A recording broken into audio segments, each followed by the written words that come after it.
बिस्मिल्लाहिर्रहमानिर्रहीम। जी बच्चों, नेक्स्ट हमारा जो टॉपिक है, सब्जेक्ट जो है वो है उर्दू।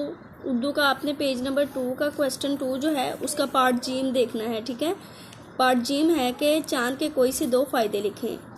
चांद का पहला फ़ायदा, तो वैसे तो काफ़ी सारे इसके फ़ायदे हैं, हमने क्योंकि 2 लिखने हैं तो पहला फ़ायदा ये होगा कि चांद हमें जो है वो रात के वक्त रोशनी देता है, और दूसरा ये है कि हम चांद की मदद से जो है इस्लामी तारीख़ मालूम करते हैं। ठीक है, इसके आंसर्स मैंने लिख भी दिए हैं, वो आप लोग अपनी बुक्स के ऊपर भी लिख लें। ये इसका आंसर है। ठीक है, कि चांद हमें रात के वक्त रोशनी देता है और हम चांद की मदद से इस्लामी तारीख़ मालूम करते हैं।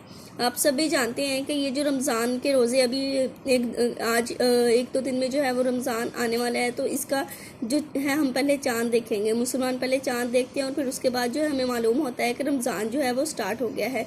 कोई भी इस्लामी महीना है उसका कैसे पता चलता है? इस चांद की मदद से। ठीक है, ईदें हैं, दोनों ईदें हम किस तरह सेलिब्रेट करते हैं? चांद की मदद से। चांद के हमें नज़र आता है और उसके बाद जो है वो हम फिर उसकी डेट जो है हमें मालूम होती है। ठीक है, तो आपने ये याद रखना है कि चांद हमें रात के वक्त रोशनी देता है और हम चांद की मदद से इस्लामी तारीख़ मालूम करते हैं। ठीक है, इसको आपने अच्छे से पढ़ भी लेना है और लिखना भी है। ठीक है, ये L+W होगा। टेक केयर, अल्लाह हाफिज़।